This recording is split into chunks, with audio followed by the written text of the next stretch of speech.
What is up, ladies and gentlemen? I am at Best Buy, and based on the selection I am seeing right now, they are convincing me to spend money on some of these games. And this bad boy right here. Look at that beauty right there. The Nintendo Switch OLED. Gorgeous. I got this bad boy right here. The Nintendo Switch Lite. And I got the regular one right here, the OG. But I would really like this one. I need this one.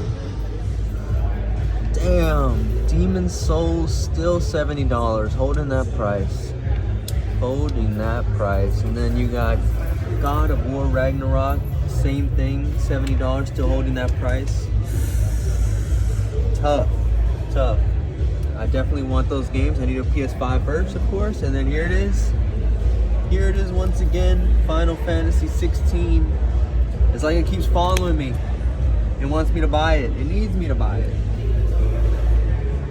We'll get there. Hello, Elden Ring.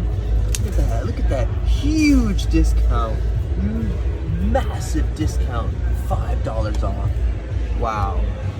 That's insane. Then we got a couple games on the Switch side. We got Octopath Traveler 2 at $47.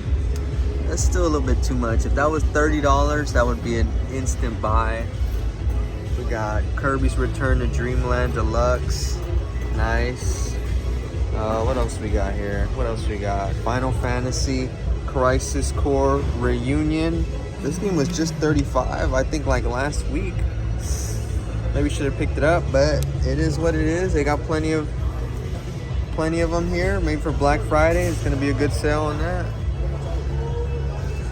Advance Wars 1+2, $60 is way too much for that. What else we got? A couple other things. Check them out. Chicago Splits on feet. These are fire. Nice pair. Glad I picked them up. I'm definitely feeling it. This is a fire pair. I must say, real clean, real easy to wear. Great back to school shoe.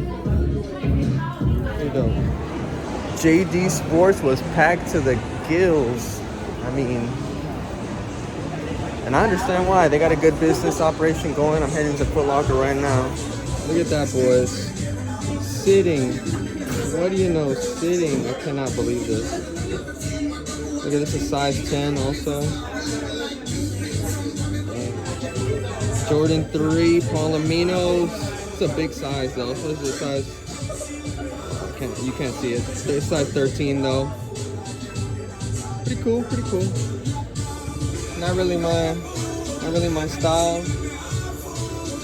You know, they've got the same thing here, like a JD. Jordan 13s.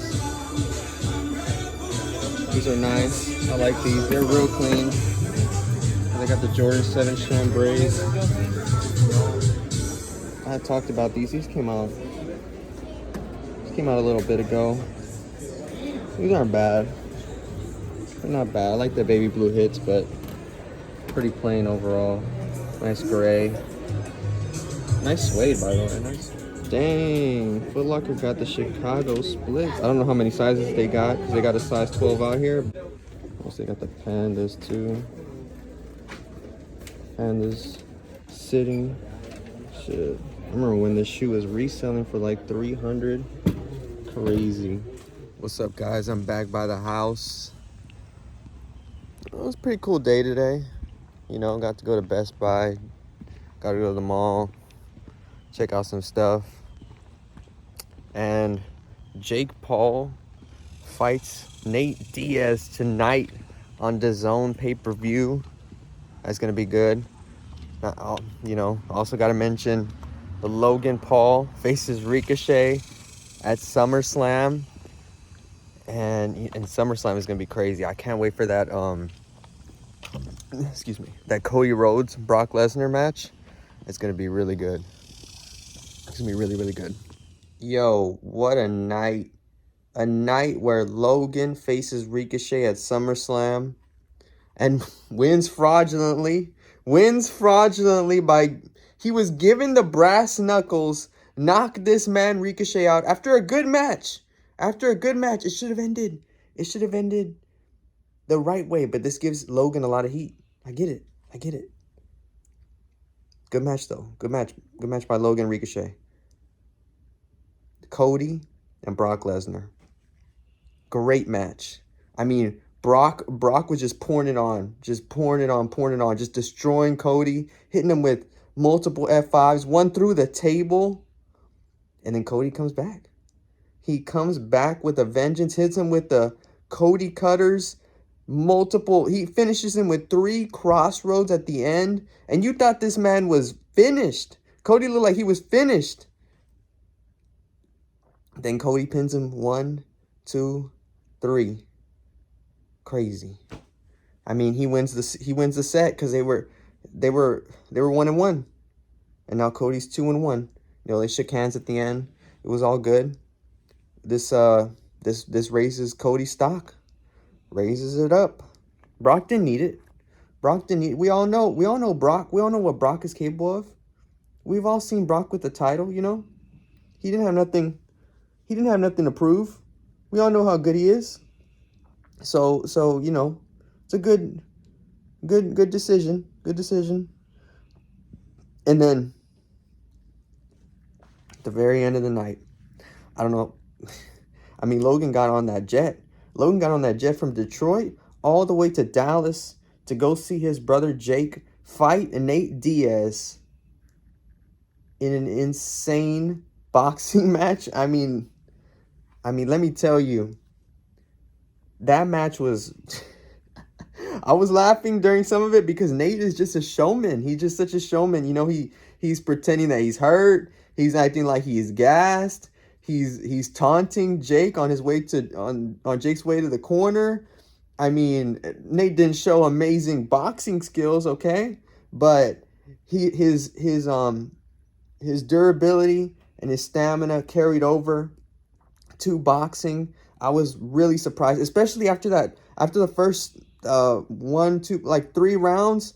Like, I thought Nate was like, I was like, oh man, this is not good. Like, Nate does not look good. And I was not very confident in Nate from the beginning, obviously. But, and then he got knocked down in that 5th round. But his like durability and his stamina just like were insane. His cardio.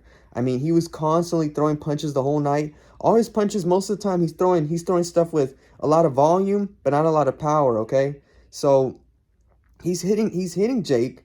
He's hitting Jake, and he's the only way he can really try to win the fight is he's got to get like close, dirty boxing, clinch work, try to tire Jake out. And he was doing that. Maybe if the fight lasted more than 10 rounds, we could have saw, Nate poured a little bit more on, but Jake at this point is just too skilled, and he wasn't falling for any of the taunts. And all of Jake's shots were clean, precise. Even when he did look tired, he was still able to compose himself. He was constantly backing up, landing the cleaner punches, landing the harder punches, and I mean, honestly, he couldn't get Nate out of there, but he didn't have to. He won unanimous decision. The judges made the right decision there.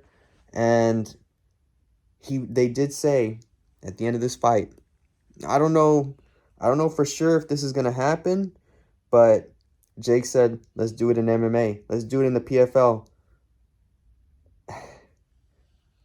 Hold on a minute. I do not believe that Jake wants that. Jake does not want that. He's doing so good in this boxing stuff right now. But I do know one thing. Jake has only beaten MMA fighters in boxing. He lost to Tommy Fury. And Tommy Fury is low skill level. So he can't go. He can either he's almost in a corner.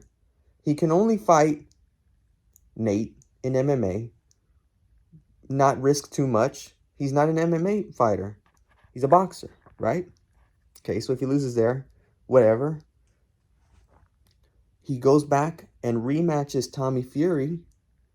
That's also somewhat minimal risk, but if he loses again and loses worse, that's not gonna look good. He was booed a lot tonight.